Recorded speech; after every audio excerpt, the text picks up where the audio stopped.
Démantèlement d'un site d'orpaillage clandestin à Sékoto. La zone militaire numéro 4 renforce la sécurité le long de la Falémé. Aujourd'hui, nous semons les graines d'un Sénégal souverain, juste et prospère pour les générations futures. Si nous continuons à cultiver notre terre, nos idées et notre peuple, les fruits viendront toujours.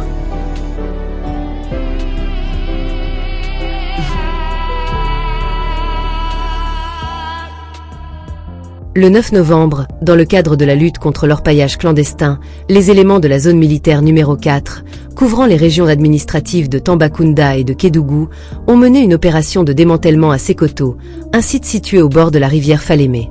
Cette action s'inscrit dans une série de mesures visant à renforcer la sécurité et à protéger les ressources naturelles de cette zone stratégique.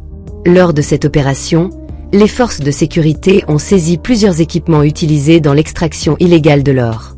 Parmi les objets récupérés, on comptait 37 pompes, des groupes électrogènes, des motos et divers outils utilisés pour l'orpaillage. Ces équipements sont souvent utilisés pour des activités d'orpaillage clandestin qui, en plus des risques environnementaux, représentent une menace pour la sécurité des populations locales. Les autorités militaires poursuivent leurs efforts pour sécuriser cette zone sensible et veiller à l'application du décret interdisant les activités minières illégales près de la Falémé. En plus des conséquences écologiques graves, ces activités contribuent également à des tensions locales et à la prolifération d'activités criminelles. La zone militaire numéro 4 continue de déployer des patrouilles régulières pour garantir la sécurité des régions de Tambacounda et Kédougou, prévenir les activités illégales et protéger les ressources naturelles précieuses. Cette action fait partie d'une stratégie plus large de sécurisation des zones à risque, en collaboration avec les autorités civiles et les populations locales, pour un développement durable et sécurisé. C'était tout pour cette Flash News.